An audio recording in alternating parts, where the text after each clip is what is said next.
God bless you, everybody. Thank you for tuning in again to the iGames, Brother Derek. I appreciate all your love and support. Please continue to leave comments. Please continue to like and share for this content. I'm going to continue talking about God and the attributes of God and why He's God and we're not. Because God's attributes cannot be mimicked. We can never reach that level. We're never going to be good enough.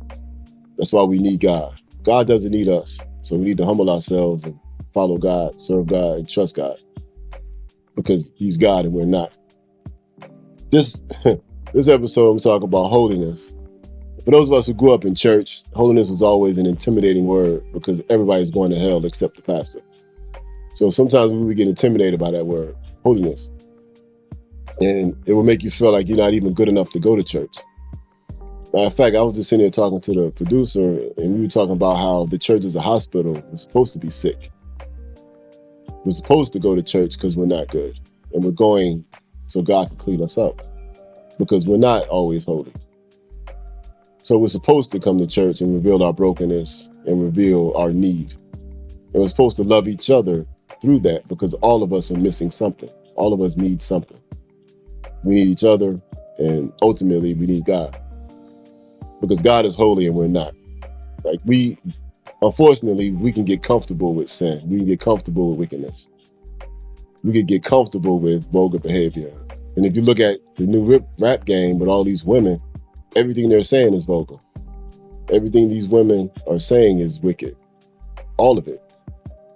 The sex for money, the pride, the manipulation, dressing, the way they dress, the way they talk, is not good. None of it's good.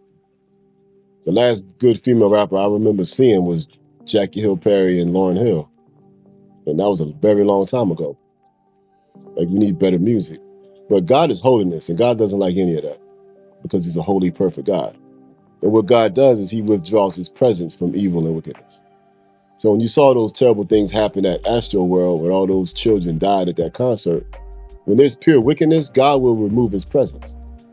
And when God removes His presence, all we get left with is human consequences. And nothing good comes out of that because we don't have the power to take care of ourselves. And if I'm not mistaken, I think 9 children died that day because God cannot live where evil is. He doesn't. And if you think about your life, in those moments when you feel that shame and that guilt after committing that immoral act, all of that depression came because God removed His presence. And now you're crushing yourself because you can't hold yourself. Like, we're not the ones that make our heart beat. We're not the ones that contract and expand our lungs. We don't do that. God does that. So when you feel that depressing feeling, when you're crushing on yourself, when you're sad, many, many times it's because God removed His presence because of your immoral behavior. I talked about this before, but one time I lost my temper with my daughter. I was sad for like 3 days. My daughter probably got over it. And I still remember that moment because I never did it again. But I lost my temper with my daughter one time, and I felt sick for probably, I don't want to exaggerate, but I felt sick for a long time. And I made a conscious effort to never do that again. Where'd that sickness come from? God had to remove His presence because I was out of order, and I felt it because I was dead wrong for what I did. So when you're wilding out, like, matter of fact, a lot of times, when you're abusing drugs and alcohol, it's because God's not walking with you, because God can't walk with you. And as soon as you stop being drunk and high and you sober up and you realize God's not there, what do? You either call out to God or you go right back to the liquor store. Because He's a holy God. He cannot live with our evil. So He will withdraw His presence. Now, of course, He doesn't take it all the way away. If God took His spirit completely away from the earth, we would just explode. You would disintegrate. But when you're walking right, when you're living right, you have this joy. Like that song we all sing, the joy of the Lord is your strength. Many of us know that verse. That's because the presence of God is there when you're doing the right thing. And of course, none of us are perfect. But when you're doing the right thing, when you're walking with God, His presence is there. That's the joy of the Lord.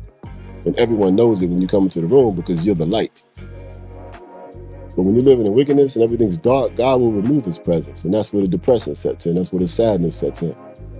That's when you need artificial stimulation. That's when your sex addiction kicks in because God's not there. That's when we need pills. That's when we need doctors. That's why so many people run into therapists for answers that they're never going to get, because the therapist is not God. The only thing the therapist is going to do is make sense of your nonsense. But you're never going to get the answer you need, because that therapist is not God. He's a holy God, and he knows what it's supposed to look like perfectly. So even if you go to your therapist for 2, 6, 7 years, you're still not going to be where you need to be, because that therapist is not God. You're just finding more sense of your nonsense, and now you feel better about being wrong. You're never going to get right until you go see God, because he's the holy, perfect one. But many times, I've done it myself, I just want to feel good about my foolishness, and I need to justify it. So I justify it by talking about something my mother did wrong, or something my father did wrong, or something the school teacher did wrong, or something the police did wrong, or blame it on anybody. Like this new phenomenon of the church hurt. I see that all over the internet. Everybody has an excuse for being foolish. Everyone has an excuse for being wrong and selfish. But God is a holy God who says, I'm going to make this all perfect if you come to me. And because he's a holy God, and because he doesn't change, and because he's the creator, and because he's omniscient and he knows it all, we have to come to him and do it the right way. And when God does it the right way, he's going to change your entire life. And sometimes I think that's why we avoid God, because we don't want to change. But the holiness of God is the standard we can never meet, so we can never be God, because we're never going to be perfect. But we can't walk with him and become righteous, good, better people. We can get as close to holy as possible by walking with God and being obedient. And that should be what we strive for. Because then you become the light.